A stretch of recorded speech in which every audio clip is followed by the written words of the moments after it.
Yeah. What's up, Take Flight Squad? What's We are good? arguing. We are arguing. We are passionate, and we are heated. I think. I don't know. I can only speak for myself. Maybe it's just the blood Italian stuff going in me right now. But Gunny, you start first about this OBJ stuff. Hey man, what's up, guys? Sorry I was late. Appreciate you guys for waiting for me a little bit. Yeah, man. Like I'm sorry. I wasn't a fan of the OBJ, consideration to begin with. But if it was going to happen, I said, all right, well, God, just please don't give this man more than 10 million. That's 10 million with incentives. And I was hoping maybe that 4 to 5 million, like in terms of base salary range, could be as much as 10 million achievable achievements to get there. But 15 million guaranteed, 18 million with the incentives. Right. I would have smacked Joe Douglas my damn self if he had even attempted to match that. Like that to me makes zero sense for the Jets. They're giving OBJ wide receiver one money. He hasn't been that since 2019. My man is coming off of back-to-back ACL injuries. Not to mention, he's 31 years old. What OBJ does that makes him special is in his athleticism and his speed. That doesn't get better, you know what I'm saying, as you get older. It usually starts to fade. So for me, I think they're taking a huge gamble. And I'm just shocked, to be honest with you, that this would come out of the Ravens. The Ravens, to me, is the last team I would have thought that would have overpaid or paid a tax to get a player. Right. But I'm glad Joe Douglas, when he called him and asked, hey, this is what they're giving me, can you match it? Joe was just like, you know what? Don't bother coming to freaking Florham Park. You go ahead and you chase your bag. So, yeah, man, I'm shocked that he got that much money, and I'm especially shocked that Joe Douglas or that the Ravens gave him that much money. That's an old Jets kind of move to me, but it wasn't us. The Ravens did that. Right. I mean, it's one of those things where they are trying to get Lamar back in their good graces. They're trying to get him back in the building, and this is a move to get him back in the building. He hasn't. He's like Gunny said, 2 ACL injuries. He only had 48 yards and a touchdown. The last time he played was in the Super Bowl. Now he could have been on pace for maybe more. We don't know because he got injured. But Cops there, it's not going to happen. The thing with this move is Ravens. I mean, they got a weapon. They haven't had a moving target weapon in a long time. Only person we can say is maybe Andrews, and he's a tight end. And their running back situation is always up and down. They always got a lot of injuries in the running back position. This is a ploy to get Lamar back. This is a good thing that JD didn't cave. I knew he wasn't going to cave. I don't know what is up with everybody thinking that this was going to be that we can't close deals. This is not a closed deal. Beckham went for the bag. That's it. This has nothing to do with the heart. They show me more love. It's money. It's just a money thing. JD wasn't going to give it to him. And I'm glad that he didn't come to Florham Park tomorrow and just egging us on. I'm glad it happened like this. Good for the Ravens, even though I think it's one of the dumbest things I've seen in a long time.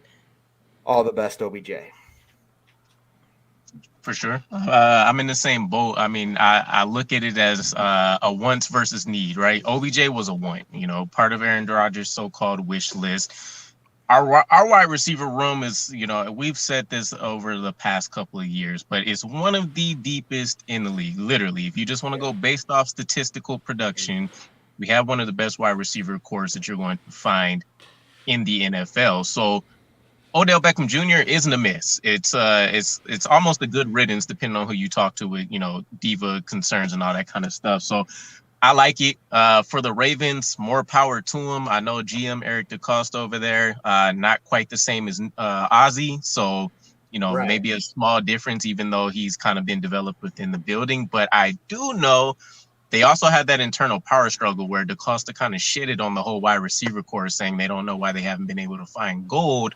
And, they went out there and they've gotten, I don't remember the kid's name that they traded. God damn it. The wide receiver? Hollywood Brown, Marquise Brown. Hollywood Brown to the Cardinals. So they go and trade the most productive guy they've been able to find. They have Rashad Bateman, who was supposed to be the next up. They can't do anything. So I see this as kind of them probably hoping they can inject some talent. And then, of course, as you mentioned, Gino, it's hopefully a piece that secures Lamar Jackson, maybe finds a way to get a discount, or maybe it entices him to, want to come down on his demands a little bit less. I did see something like them, like, I don't know, Instagramming and Snapchatting each other, talking about trying to like win a Super Bowl together. So Right. hopefully that works out for him. To Gunny's point, at $18 million, well, realistically, 15 million, 3 million in incentives. I'm not for it. I was willing to go a little bit higher, the 8 to 10 million range, and then you can push maybe 2 to 4 million in incentives there. But I don't know. I seen the rumors saying we wanted to buy low too. So realistically, if we weren't going to get him under like 6-7 million, it wasn't. I don't think it was a move that really moves the needle for us. It just made our depth on the wide receiver chart that much better. You're talking about Allen Lazard being a true number 3 or number 4, Corey Davis number 3, number 4, Mecole Hardman being a 5. So it elevated the roster as a whole, in terms of maybe the floor of what we'd expect. But it's, OBJ is not a guy that excites me anymore. He's not 25. He's not out here still Randy Moss and people in the corner of the end zone. Like, not to say he's a terrible wide receiver, nothing. I still think he'd probably be one of the best route runners on our team, probably still one of the quicker guys. But everything that comes with it, I don't consider it a miss. So I'm good. Yeah, in all actuality, I'm with you guys across the board. None of us were saying hell no to OBJ, but the majority of us were like, if it's gonna happen, the price has to be right. And at best, he's what, wide receiver 2.5, wide receiver 3. He wasn't gonna overtake Garrett Wilson, and people are upset because I think they were expecting to get 2019 Odell Beckham back when he was 7 years old. The man is 31 years old now. That's a huge difference in wide receiver years. Might as well be dog years. This is a guy that's not a quarterback. It is not a quarterback. It is not an offensive lineman, you know what I'm saying, where they can go ahead and use technique, footwork, and whatnot to go ahead and still keep playing the game. No, this is about speed, athleticism. It's wide receiver. Like, their shelf lives is not 35, 40 years old like we're seeing quarterbacks and offensive tackles do.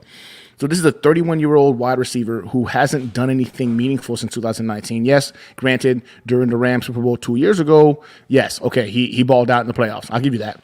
But in that season, my man had like 300-something yards, you know what I'm saying, 34 catches and like 5 TDs. Like, that's wide receiver 3.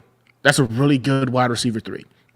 And at best, he could be a low-end wide receiver 2. That's at this stage, 31, 2 ACL tears. He's not as fast as he used to be. He depends on his athleticism to go ahead and do what he does. And not to knock the guy, I think OBJ is probably still a good wide receiver. He's a good piece. Is he better than Randall Cobb? Yes.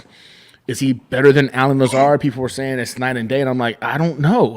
I can't really say that. Like, what proof do we have that's the case? He didn't play football at all last year, right? And I don't know, man. I just think that seeing him, I mean, I'm good for him, man. He got the bag. I'm happy for the guy. I don't have any dislike or hate for OBJ. I just wasn't a fan of him with the culture that we've built. You know what I'm saying, in New York.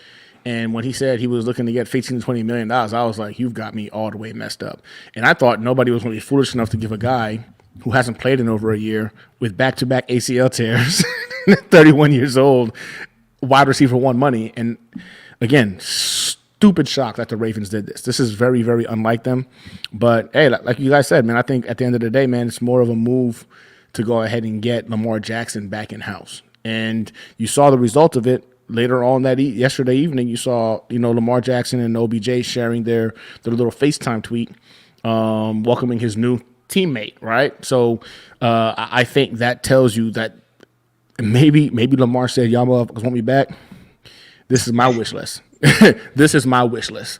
And they were like, bet, we got you, right? And that could be the direction they're going right now to make sure that they get Lamar back. But, I mean, again, wide receiver 2.5, maybe wide receiver 3, hell yeah. OBJ could be a steal. Our wide receiver room would have been disgusting.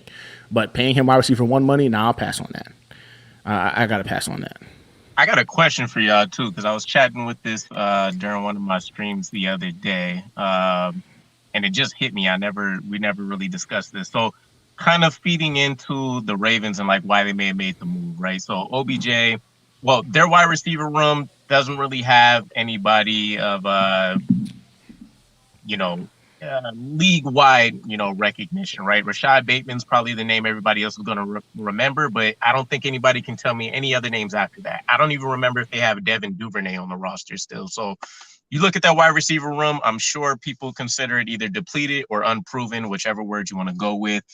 Bringing in OBJ, not for the price tag, but, for what you're betting on talent-wise makes sense. But considering where they also are going to pick in the draft and that this is considered one of the weakest wide receiver groups we've seen in a long time, a lot of people consider Jackson Smith and Jigba like the best wide receiver, right? And then they consider even in terms of like Jordan Addison is a pretty steep drop off. With JSN being considered the best wide receiver, and even him, like you start seeing his name come off around our range, like 13, somewhere between like 10 and 13 for like first opportunities realistically.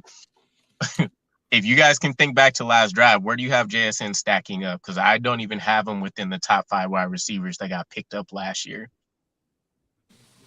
JSN is not a first-round wide receiver. I don't care what anybody says. Every time I look at the tape, I see this dude does nothing special to me. Like, people are like, oh my God, well, last year, not last year, but the year before, he freaking dominated. And Garrett Wilson and all those guys said that like he's a better wide receiver. Cool. Show it to me on tape. This dude was doing good things against the second, third, fourth options when he was playing with Garrett Wilson to his left and freaking Chris Olave to his right. The guy runs like a 4.5 something freaking 40 for a small guy who's supposed to be speedful and elusive, who is the most athletic guy between the three. He was the slowest of them.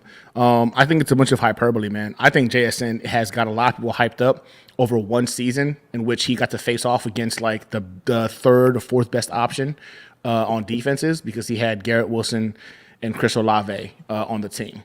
And when you saw him do it last year, he got hurt. The year before, he played with those guys. It wasn't impressive. Like, I don't see it, man. The hype over one season when he had 2 legitimate first-round wide receivers to his left and to his right, the tape doesn't say that he's that good. It just doesn't. I think right now he's more of a passion for individuals because of the product that Ohio State puts out there as wide receivers, and a guy like Chris Olave, like Garrett Wilson. Everybody's assuming like, man, if those two guys said JSN is better, it's got to be true. No, those guys are hype men, bro. They're hyping their boy. They're hyping another individual, fellow alma mater, saying that JSN is the best. Why? They already got their bag. Their careers are already on the rise. They're both first rounders. You know what I'm saying? Like, I don't know. To me, I don't want JSN. I think there's only one player I think in this entire draft, wide receiver wise, that it has a first round grade in my opinion, and it's a late first round, and it's Quentin Johnson. And the only reason why is because of his size, speed, and an elusiveness combination. You just can't teach that. I do think he has some concentration drops. A lot of the drops were kind of frustrating, and his route tree is incomplete. But in terms of the things you can't coach at the next level, size, speed, strength, those things you can't coach. You have them or you don't. He's got those in abundance. Everything else can be taught. To me, after that, man, I don't see any, like you said, man, top 5 wide receivers that went last year, significantly better, in my opinion, than JSN. What about you, Dino? A lot of the draft picks in the wide receiver position this year have been, in my personal opinion, just top 20 in the draft. But when they're on another team, they need to have a good wide receiver room to get better. They're not going to be first round or second round good wide receivers immediately. They have a lot of work to do, and it could potentially get to that point. Like JSM and like Gunny was saying, I just think that they have a future in the NFL, but they got to get there. They just got to get there. There's no wide receiver out there, in my personal opinion, that just shoots out like it was last year. Wide receiver room last year was stacked in the draft with so much talent. This year, yep. JSM just doesn't scream at me, and I don't know if I want him or not. For me, I would say no, and then move on. Yeah, I don't think we consider him at 13. I really don't think we consider a wide receiver until we start talking about that 4th round pick, if that. Facts. Anyways, but yeah, he's so far removed. I do think he's a first rounder, though. I kind of look at him as a guy that could become maybe like a Cooper Kupp, essentially.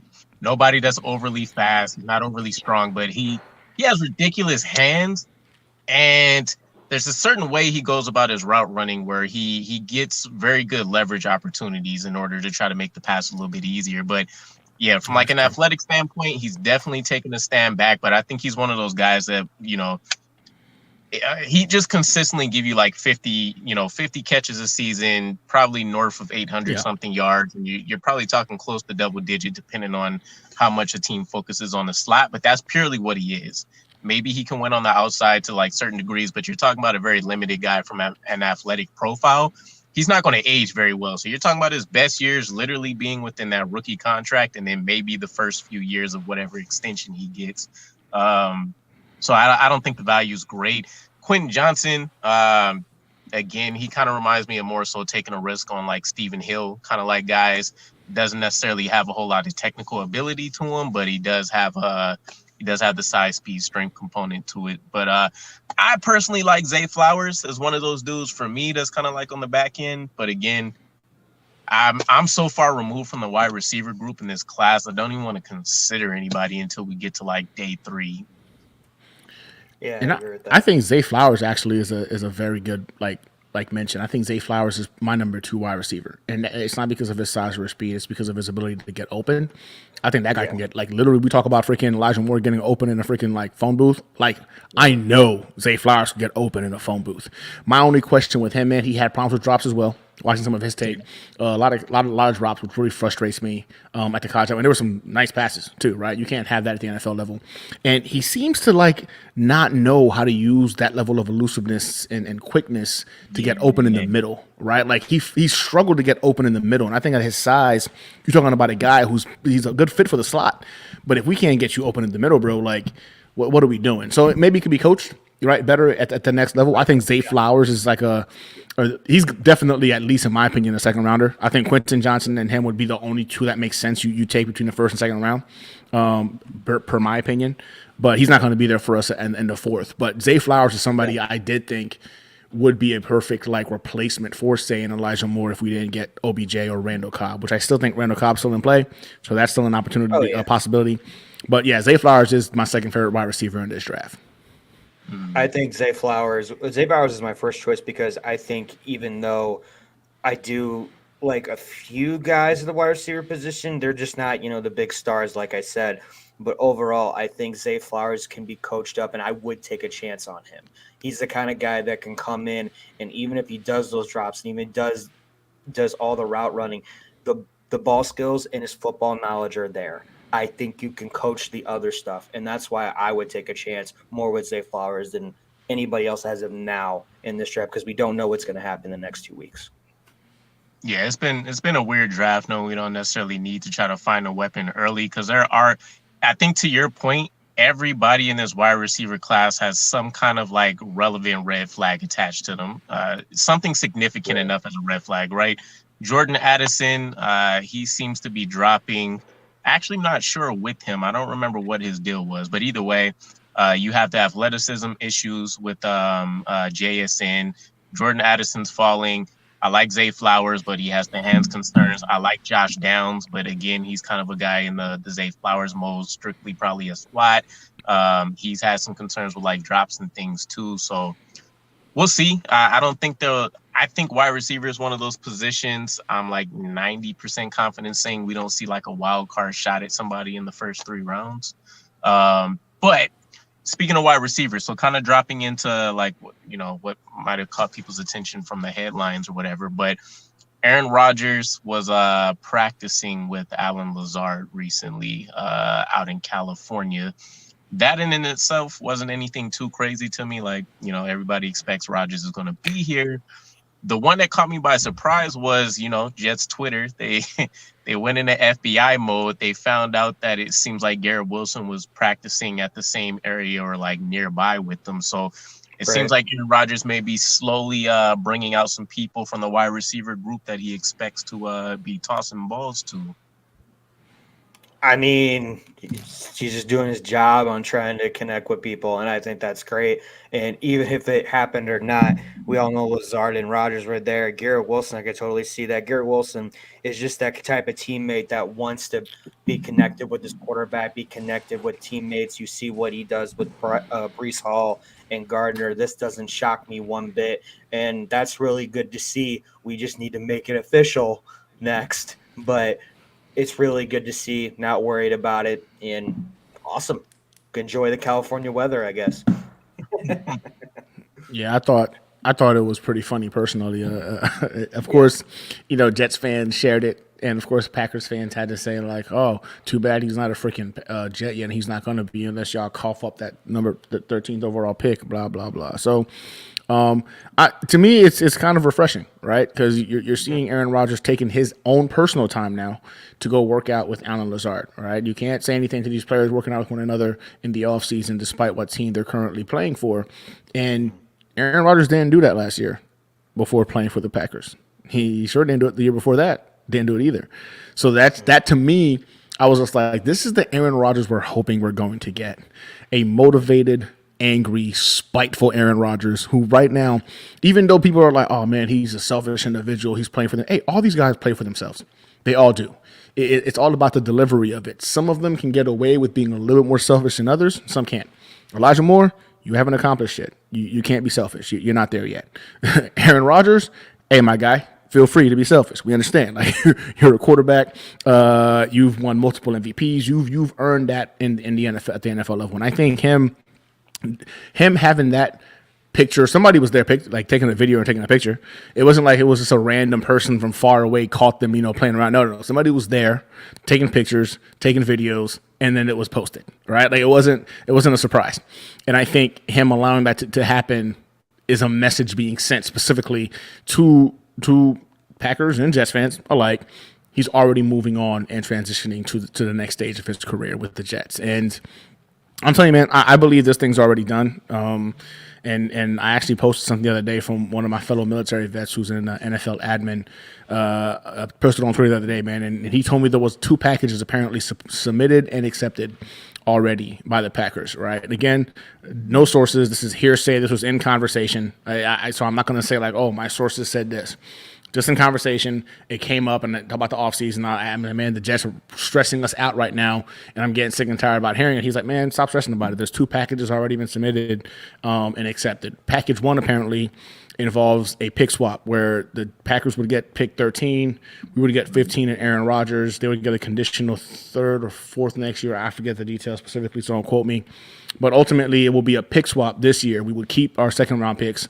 And it's like a conditional pick next year, and they would get a player as well. And they're waiting apparently for draft night to see if the players that they like fall within that range to make that the trade, right? If the players that they're keeping an eye on are not available, then they would choose to go with package 2, which is pick 42, and a conditional 4th next year that can become a 1st, and of course a pick this year. But from my understanding, the conditional 4th would be significantly easier to be. I'm sorry, a conditional 3rd. Conditional 3rd would be pretty easy to get to a conditional 1st. So I wanted to go ahead and pry and ask more questions like, hey, who's the player that they're talking about? But it was just a friend talking to a friend, and I didn't want to be that guy, especially knowing that I most likely would discuss it. And I even told him, like, you mind if I just tweet that? He was like, just to put my name in it. I was like, bro, don't worry about that. I have no sources. Just it's interesting to hear a different perspective. I've heard option 2 the whole time. Option 1 hasn't been something that I think anybody else heard, but apparently other people have heard it as well, and they commented as much. But for me, both packages, the more I think about it now, I feel like Joe Douglas is fleecing the Packers. At first, I thought the package 1 was more in favor of the Packers, right? But as more and more Jets fans were commenting about how, like, hell yeah, package 1 all day, it makes the most sense. I'm like, oh man, then we're fleecing them. If we're that happy about it as Jets fans, that means it's not a fair trade. And I've been on record saying this. You said package 1 1 was a pick swap, and then it was a conditional 2nd or something like that? No, a conditional 4th next year that can become a 1st, and a player this year. And we would get pick 15 and Aaron Rodgers. And I thought them having control of package 1, I was like, man, that means they in essence control pick 13. Like, that's just how it is. I thought it was a bad get for us. I'm like, I don't like that. But when I posted it, more Jets fans were in support of it than I thought. I'm sitting here thinking to myself, damn, pick 13, we've already identified as no way some of the top offensive tackles fall past 13. Like, we're that sweet spot to potentially get one of those top 3 guys. And so in my head, that sucks. But Jets fans everywhere was just like, hell yeah, freaking package one. And so the more and more I look at it, I'm like, well, if this many of us as Jets fans like it, it can't be a fair trade. It can't be a fair trade. I feel like the fair trade is going to be something all of us don't like. Packers don't like it. Jets don't like it. We all feel like we lost a little bit in the whole process. And that to me would be dictate that it was a fair trade. If all of us feel like we lost in the trade, but we're over it because we got our guy, they got what they wanted, but we're not happy about it, then it was a fair trade. If one side is like, oh, hell yeah, all day, we'll do that, it wasn't a fair trade. Like, in my opinion, it can't be a fair trade. It means Joe Douglas did it again and fleeced the Packers in that situation. So I don't know what y'all think about it. I don't know if this is the first time you've heard about it, DK, but I thought I was kind of curious. What do y'all think in terms of the package options, and would y'all prefer one or two? Run me down what number 2 was one more time. Number 2 is it will be pick 42, a conditional 4th next year that can become as high as a 1st. And the player, I don't know, it's one of our players, and we get back Aaron Rodgers and a conditional 2025 pick to protect 2024 if Aaron Rodgers retires. The first one has no conditional, so the pick package 1, it will be a pick swap, 13 and 15. They would get a conditional 3rd pick that can become a 1st next year. And there's no protection. There's no conditional pick for us to protect us if Aaron Rodgers retires next year. But we would get back Aaron Rodgers and pick 15.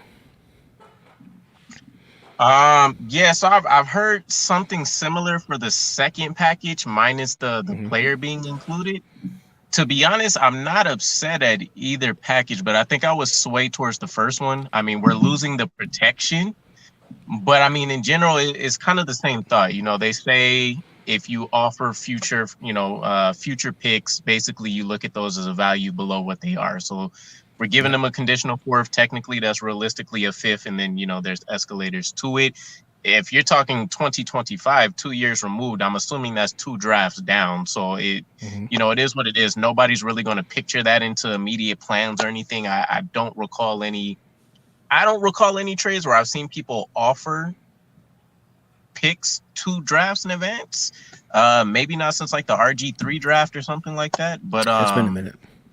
Yeah, so it's not like something that's going to be super common. So for the small chance that the top tackles that most people want are off the board at 15, I like the idea of a pick swap because I like the second wave of tackles more than the first anyways. Like Peter Skoronski's kind of the cream of the crop. I do like Broderick Jones and the potential and stuff there, but I very much so look at the tackle options as you draft the guy. If he can find a playing time at right tackle, he beats out Matt Mitchell. Great. But I don't think it's a necessity that has to be the pick at 13. So I still like DeJuan Jones. I still like Darnell Wright as options towards the end of the first round, or even the middle if you still want to consider them at 15. So pick swap sounds great to me. You still keep both of your second round picks, which is something I don't think Joe Douglas necessarily would have pre-planned for when he traded Elijah Moore. If he did, the man's a genius. And the picks are back to back. So you're talking, at 15, you could still go tackle. At 15, you can still go D-line and, get you a Kalijah Kancey. If you're feeling froggy, a Brian Broussais or something like that, you can take a shot. I've been hearing rumors we still want to add more explosive talent to the tight end room. You can go crazy and get you a Dalton Kincaid. I'm more of a fan of Darnell Washington personally. But there's... you moving back 2 slots doesn't delete a bunch of great options for the Jets. So the benefit of keeping those seconds, unless you're telling me the player is going to be a guy that's like Garrett Wilson, Sauce Gardner, Breece Hall, who else? Those are really the big 3 untouchable. Well, and Jermaine Johnson. I know he didn't have a crazy season or anything, but those guys that we just drafted in the first round are really the only untouchables to me. Everybody else is up for grabs. Give them Bryce Hall. Give them Jordan Whitehead if they want it. We don't really have anything else in the linebacker core I think anybody would be excited for. But, and Quinnen, he's untouchable. But literally anybody else, I would say, they're up for grabs. That is an immediate win in my eyes to trade back 2 spots still probably get a guy that you wanted to target anyways, and then you still have the entire second round to play around with. Move up, move down, do what you want to do. I still think we trade down either way if we pick swap at 15. So I would sign up for that 365 days out the year. And that's how I know it's not a fair trade then. Okay. What do you think, Italy? What do you think about it? What were you gonna say? What fair trade? No, because it's not. If every Jets fan, I'm telling you, every Jets fan loves it. And at first, I was hesitant about it. Like, man, I don't know. I would like to be in control. But then after hearing a lot of the arguments, like freaking DK's, I'm like, you're absolutely right. That makes a lot more sense. Actually, I'm favoring package one. So then it can't be a fair trade if all of us are like, hell yeah, that makes everyone's on board. I haven't had any other Jets fan tell me like, man, that sucks. I would hate that, but I guess it makes sense. We're all on board. If we're all on board, then there's no way it's a fair trade. That means the Packers would in essence be getting got, unless of course, Gino, you've got a different opinion about the packages.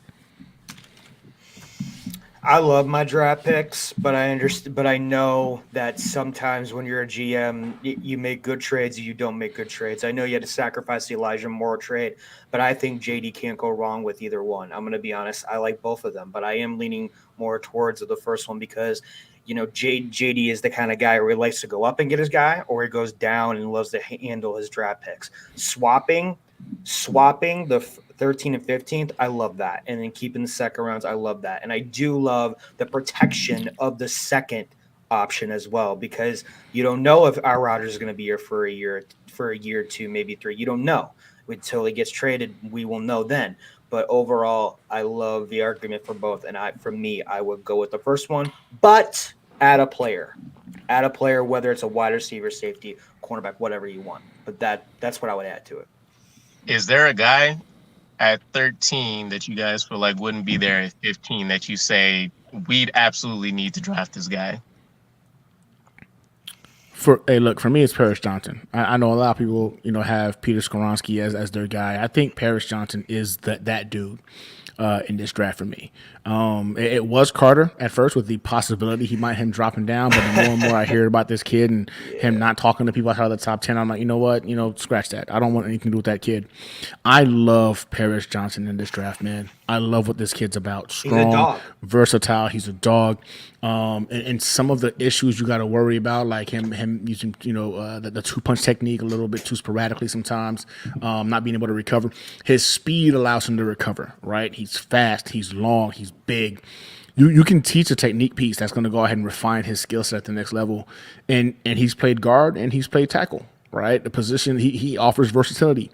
I love this kid. And if he's there at 13 and we decide to move back and then, we lose him to, I don't know, say the freaking Patriots or something, man. Like, I think I'd be heated that has occurred because I think that kid's going to be a boss in this league for quite some time.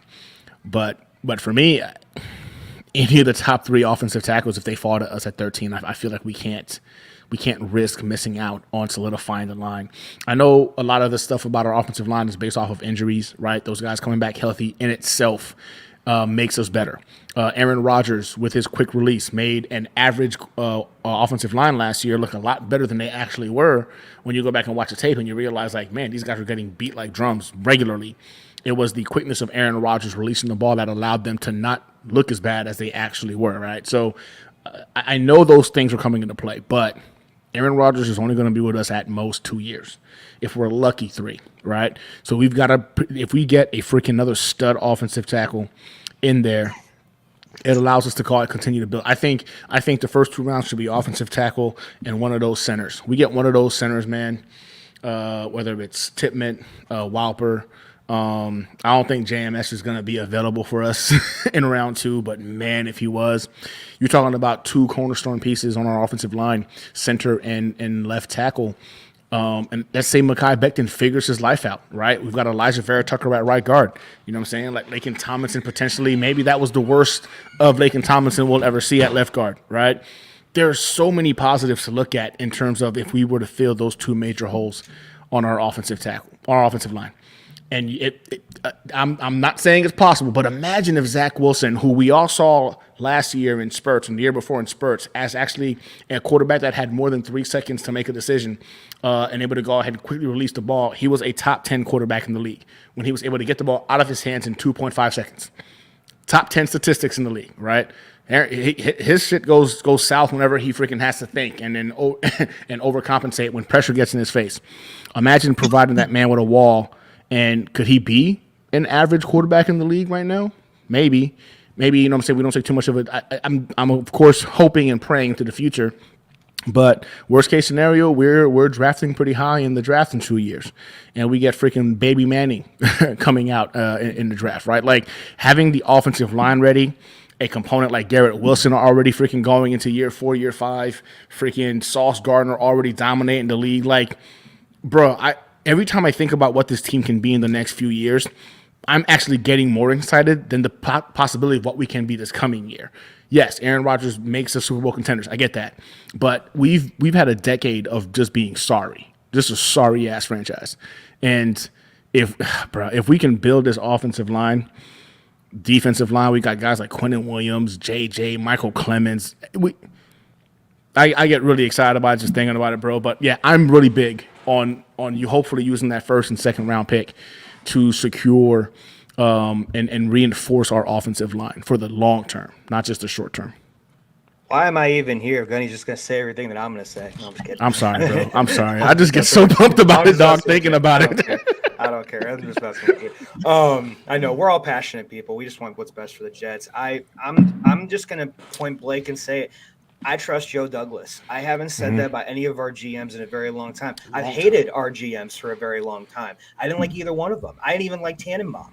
Tannenbaum made some stupid mistakes. He got good players in here, but the contracts were just not in it for me. Do you make the AFC Championship game? Yes. But Joe Douglas, what he has done to get us out of depth, under the cap, everything what he's done, he's going to go get his guy no matter what. He's going to protect our organization. He is going to get his men, either if it's going to trade up or down. You get the best player available at that position because there's a lot of good stuff on the O-line that we could get. And I know, what's his face just said? Matthias said that Johnson will be gone before 13. If that happens, that happens. I know there's going to be other guys available that we could get. And whatever happens with the trade with Rodgers, Joe Douglas has single-handedly gave me so much confidence because I was all kinds of anxiety last year with the draft. I wanted to see what the second year was going to do. He reassured me that last year. This year, I'm just going to trust what he does because I would love to get Baby Manning. That would be great. I would love to get Baby Manning. See what happens. If Zach Wilson doesn't do it, I'm still going to hold out a little bit of hope for that. Same here. Yep. But, man, Manning – if Manning's approved, they've won Super Bowls, and Baby Manning could do it too. Why not? So I trust JD, and we'll see what happens. I think he's built up enough of a history so far to prove it between guys he hasn't brought in, and the potential misses. These OBJ guys, like even Kalai Campbell and all them, like. If the reason we're losing out on them is because he doesn't want to jump at having to sign an offer he doesn't believe is the fair value for what they may offer us, because we also have to keep in mind, like, Kalai Campbell coming in, great dude, still an older guy, and on our defensive line rotation, we're not talking about a guy that's going to go out there and eat up 90% of the snaps. Quentin Williams had to work his way up to, I think he hit 88%. Is like a high point. And that took work. It took weeks of them coming up. It took a few injury concerns, different things like that. So we're still talking about a guy maybe at best, take what's old boy we just signed? Take Quentin Jefferson. Oh, yeah. I am so pumped about that. I can go on. He's probably playing like 45% snaps at best, right? And we get him on a pretty reasonable contract. So it's like the moves always make sense. They always serve a purpose. And even if I would say he's done a very good job of the deals he's signing these guys to not only being generally great value for this year, but it generally always sets us up for like a 2-year plan where, okay, Quentin Jefferson balls out. He's only 30. He does pretty good. We put him on the Solomon Thomas plan. Give him a slight pay bump. we'll go ahead and bring him back in. He'll be the third or fourth, DT on the depth chart. So there, I love the fact that you can always kind of connect some dots, see the plan, see how the offense is going to evolve. Like the only bad visit so far we've even had that I didn't care for was Al Woods, and that's because he's the heaviest DT guy that we would have brought in. He doesn't fit our scheme. I know a lot of people are looking at the Seahawks and saying like it'll be plug and play. That's not the case. They do a lot more like multiple hybrid fronts than we do and different things like that. So from a scheme fit perspective, didn't make a whole ton of sense, but I was also still excited for it because I'm like, okay, Robert Saleh may be evolving his defense a little bit. Like, get you a Vita Vea type dude that's out there, right? So I'm good. Joe Douglas is my guy. If it was up to us, I'd already be on the I'd already be signing a little petition to get that man a lifetime contract. Yeah, give that man another decade, please. Give that man a decade-long contract. Give him the key to the city. Do it. That, You know what's crazy? You brought up Calais Campbell, right? And I think people don't take this into consideration. Like, what I learned from the Calais Campbell signing and the OBJ signing is that teams are afraid to let these players get into our building. They are terrified of, man, if they get there, man, the Jets are looking good. And if our GM is threatening other GM's ability to go ahead and do business so much so that they're willing to overpay to keep these players in there, just don't even go over there. Don't worry about it, man. We're going to do this, right? Like right before, again, these numbers came out right before they were supposed to visit with us, and they both got bags. Not mad at them either. They do your thing, but they got bags. Both these freaking teams overpaid to go ahead and bring in those particular players to make sure they never stepped foot in Florham Park. I don't think that's being stated enough, man. Just how much this organization has grown under Joe Douglas. You're talking about players want to come here. Like OBJ would have preferred to come here, given the opportunity that we would match the bag, right? But Joe was like, hey, we're good, my guy. Go ahead and chase your bag. We're not paying you that kind of money. But he still called him and said, yo, they're talking about paying me this. Can y'all match? Joe was just like, we're not going to match that. So you can go ahead and just go there. So those guys overpaying to get these guys before they even step foot in our building, I love it. I absolutely love it because this was the Jets about 4 years ago. The Jets were doing this kind of shit 4 years ago. We were overpaying individuals and begging them not to leave the building, right? Just to keep them, Like, it's not the case anymore. And for me, it's a sign of, it shows respect and it shows a level of growth and maturity because Joe Douglas had to take a freaking, you know what I'm saying, like what do you call those franchises when they first come into the NFL? Not startup. Expansion team? Expansion team? No. Yeah. Expansion. Yeah, expansion franchise, team? Bro. Yeah. We had an expansion roster when he took over. Literally 80% of the players that he inherited don't play football anymore in the NFL. 80%. That's how bad the roster was. And now we can't release an individual without them getting picked up by another team fast enough. Like they're released, boom, they got another job. Our practice players are getting poached. Like if you don't see the growth, and I get it, it's taken forever and a day. But Joe Douglas hasn't had this team for 10 years. He's had it for 4. And the first year was a wash because he had to clean house just to start over. But in 3 years, we went from 2, 4, now 7 wins. I expect that to continue with Aaron Rodgers. And people are like, oh, my God, they're putting all their eggs in one basket. The thing is, who are we paying right now? The Jets is a young roster. Aaron Rodgers coming in right now doesn't phase us, and it doesn't slow us down or hinder us in the future because we're not paying anybody right now. Even Quentin Williams, when we pay him, he's going to be the one defensive player we're paying right now. People don't put those things together. We have a young core who is good enough to actually compete for a Super Bowl with the right quarterback in play. That says a lot. And not only that, Quinnen's not bitching about his contract. This is a different culture that JD and Saleh have put together because now Gardner, no one ever thought Gardner would be a team captain and be that kind of guy step up. Cincinnati knew, but no one knew that Gardner was going to be that guy. You got Gardner, you got Breece Hall, you got all these young kids that are coming up and being captains, and everyone is just sharing the love. We haven't had that in 12 years. We haven't had players in a system like that in 12 years. Jefferson, the reason why that was such a good deal for us, Saleh not only coached him in Seattle and he's bounced around places, seems like Seattle players come here and they do well. Look at Reed. And now you're at Jefferson. He's a dog. I can't wait to have Jefferson here. I can't wait for him to get started. I love the things that are going to build for this future for this team because we haven't seen it in a long time. As long as JD doesn't budge and he won't, It's gonna be fine. And Quinnen is not bitching about anything, and that's what's really nice. Because Jamal Adams, this was no Jamal Adams situation. He would have been gone anyway, like more. So this is good. Yeah, I'm loving it. The cherry on top is because a lot of people. The only thing that frustrates me is I still see plenty of people that's going crazy, like, oh, we still need to sign, 4, 5, 6 positions.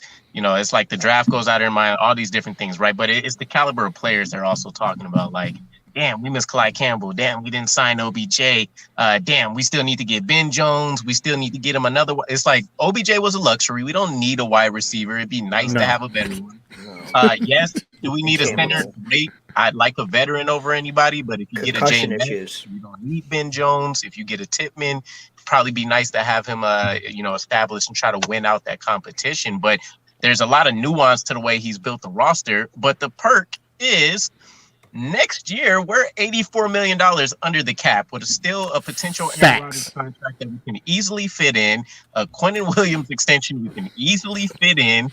And I just talked about this on the other channel I was dropping videos on. Quinnen Williams' contract might not even be all that crazy. Jeffrey Simmons had one of the highest deals. Yeah. We might offer a 5-year deal instead of a 4-year deal for Jeffrey Simmons just to ease a little bit more cap space on us. And that'll offset the restructures we did to guys like Lakin, to CJ, to Tyler Conklin anyways, and we're still sitting pretty. We're still talking about a roster that's going to be stacked. Aaron Rodgers, Zach Wilson, maybe we get a quarterback, Breece Hall, maybe we add a running back to, bring some competition to Michael Carter and them. Wide receiver room is still going to look great. Like, we have so many pieces that are in place that you have to consider them foundational pieces right now. We have a roster that's essentially set for like the next 2 years, and we're not going to be in cap purgatory. DK, you said that, and I think you forget to mention that that's at $83 million before the new cap numbers come out.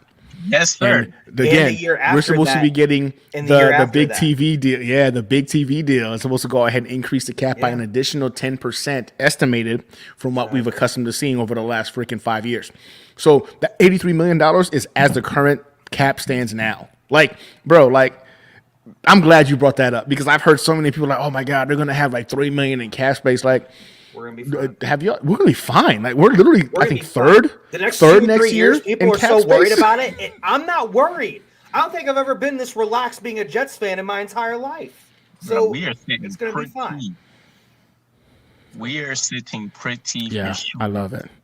Hey, Hater, appreciate you, brother. Hey, man, thank you for your service again, brother. It's always awesome to go ahead and chop it up with fellow service members when we're doing the show. That's a very good point, right? Joe Douglas is respected throughout the league, right? In fact, the only people that seem to not know what this guy's about is the fans of other teams that he's fleecing, right? Everybody else is like, oh, well, look at his record. He hasn't done nothing. If you talking shit about the Jets, at least know the Jets, right? Understand what this man inherited and what he had to do to even get to this point. Literally, the last 3 years, we've seen consistent growth: 2, 4, 7 games. And this year, I expect us to win no less than 10 games. I would say we should be in that 12-game range with Aaron Rodgers. Of course, health always being a thing. Knock on wood. I'm glad you brought that up, Hater, because a lot of people don't understand. Yes, other fan bases don't get it. They don't know football enough, and I think Jets fan base is a little bit different. We've sucked so much, we decided to ourselves we could no longer trust front offices. We had to educate ourselves on what a team needs to do to get better, just so we could riot at the top of our lungs about what should be done. So I think we've had that luxury as a Jets, as a fan base, to go ahead and educate ourselves more so on where we went wrong and what we could have done right. And because other franchises know who Joe D is and respect the man. The NFL respects the man. Other fan bases don't, especially when they've been fleeced by the man numerous times. I'll still stand by. I do think the only trade Joe Douglas has ever lost is this Elijah Moore trade. I can't. It just doesn't. You still consider the potential L, knowing what we talked about today, like what the potential trade package would be? Yeah, because I don't think there's a wide receiver in this class. The wide receiver is not even a question for Elijah Moore's on the team still. And for me, I'm like, man, the value of it being a third pick, you know what I'm saying? And it's like a late third round pick, getting rid of Elijah Moore. That's what it equates to. to me, you're not going to find a wide receiver in this draft that I think can be more impactful than Elijah Moore. So I don't like it. But now, that's in a vacuum of what the trade was. Now, if you're telling me that pick all of a sudden turns into bringing us, JMS or Titman or Wilper, or maybe it's the pick that gets given to freaking Packers to get Aaron Rodgers, it's different. Now it's a win, right? It becomes a win. It's one of those things where somebody said it beautifully, that Joe Douglas lost a battle to win the war. I do believe that pick is going to be freaking essential in winning the season or winning the offseason. I just felt, and it's by itself in the moment, in that particular battle, Joe Douglas lost to the Browns. But I don't think it was by accident. I'm starting to realize more and more it may have been on purpose. Lose the battle now to win the war. And plus, once I heard freaking Elijah Moore had apparently requested a trade again, I was like, man, forget that dude, man. That. So I'm surprised. Yeah. I feel like we didn't talk about this before because I'm shocked. Yeah. No, I thought it was really recent. I thought it was an immediate win when I looked at it. Yeah. Oh, my bad. I think I'm lagging. What you say, Gino? No, it came out literally a month or two ago. But the thing about it is it came out after he got traded. That's when it came out. And that's when it blew up. And it's like, if you don't want to be here, and especially if you're doing it for the second time, then you got to go. If Nims has done this and we just don't know yet, I don't think he has personally, but if he has done this, because he still hasn't taken back his trade request. So he might be in that Aaron Rodgers trade. I don't know. Who knows? I mean, I kind of just thinking back on it, I don't know too many players that actually publicly announced they roll back their trade request. So I try not to read too much into it. Unless I'm seeing actions that continue to build upon it. But, going back to that Elijah Moore trade, I didn't think of it as an L because if you take a look at Denzel Mims, also a former second-round pick, where I don't think you look at him and say, okay, we're getting a second-rounder back, right? Obviously, we had to give up a third. But for these guys, even Elijah Moore, he had, potential number one wide receiver ability based on what we've seen that stretch of 5 weeks his rookie season. But he also has health concerns. He also hasn't had a wildly, productive season. And then you have these character issues. So when I looked at it, and again, trying to stay in that same vacuum, Joe Douglas got his original pick back. He had to trade up, a third rounder for it. But you're not going to see that out of guys like Rashad Bateman, who they invested a high pick in. You're not going to see that out of trying to think, who are some other lackluster first round guys haven't done much yet.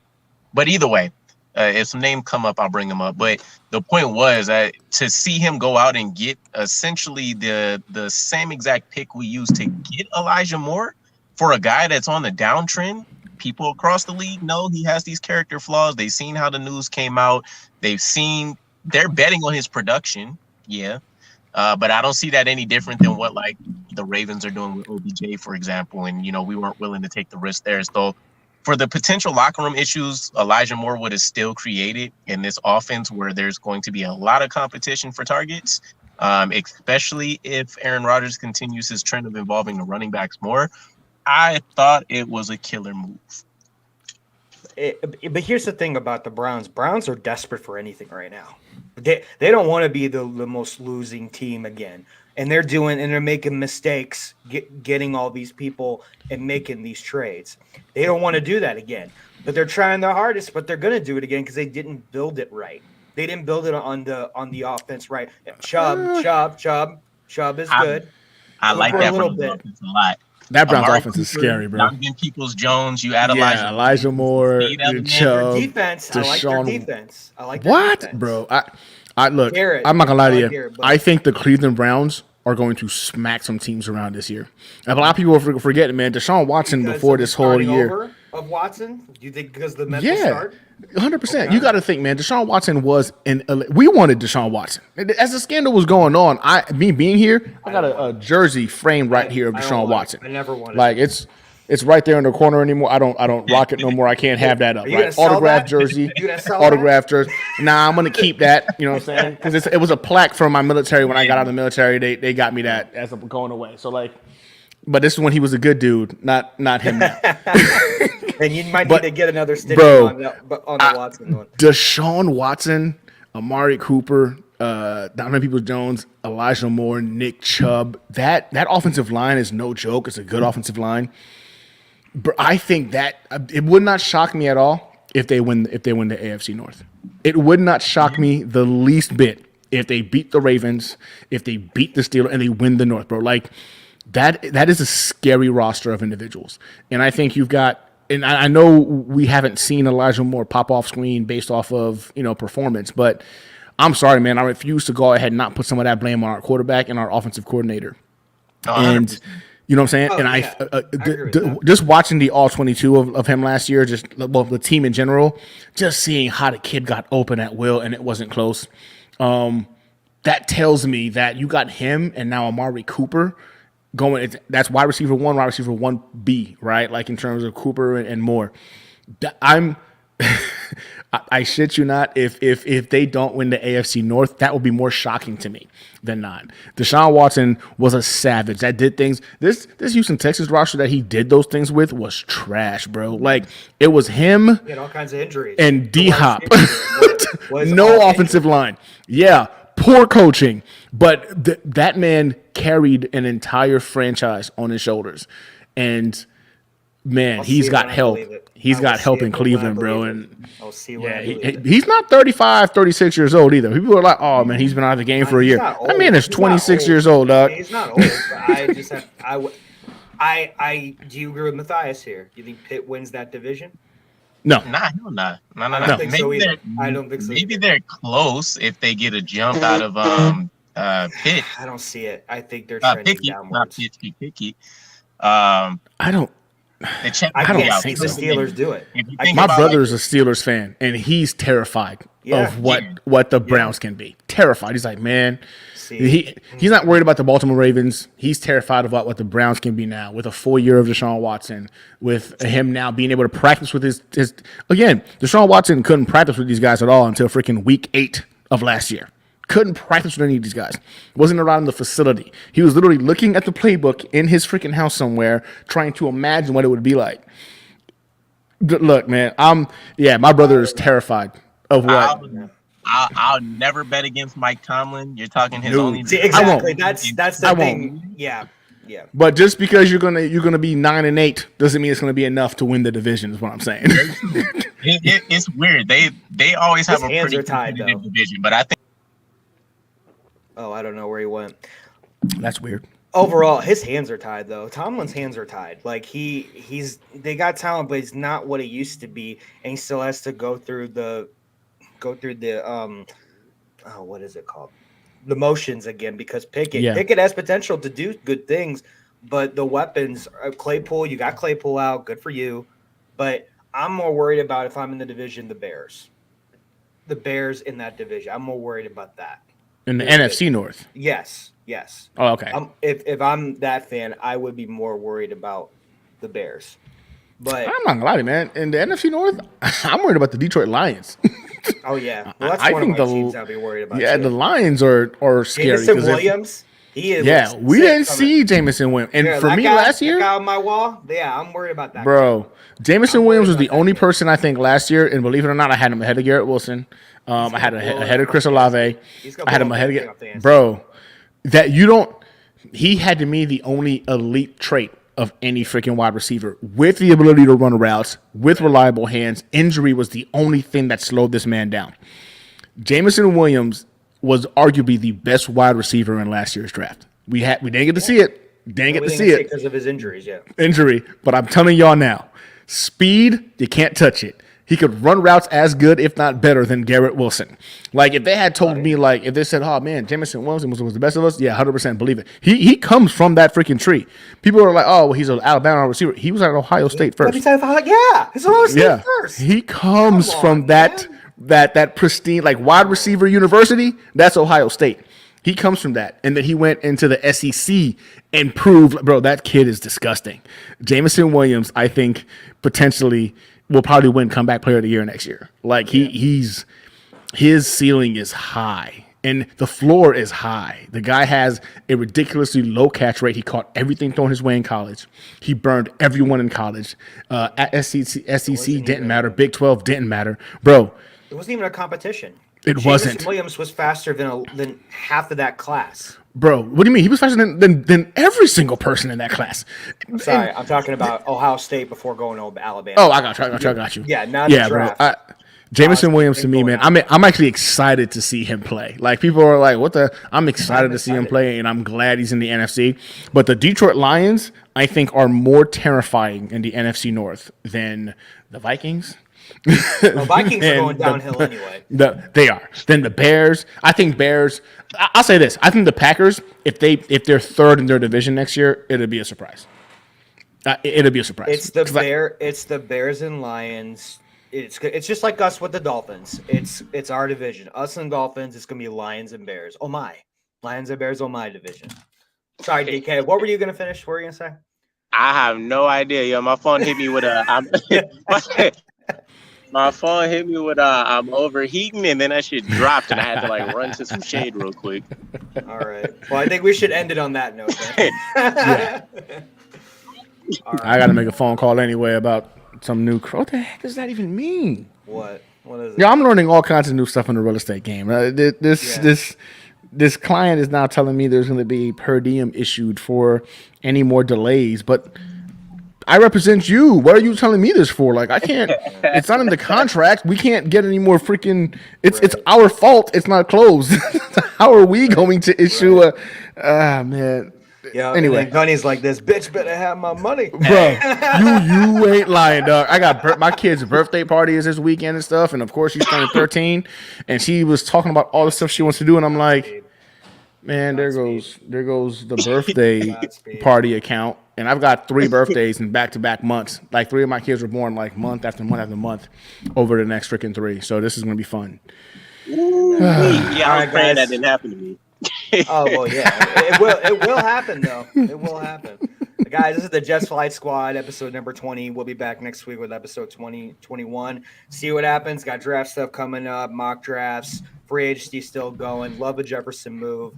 JD, we trust. Have a good day, guys. Peace.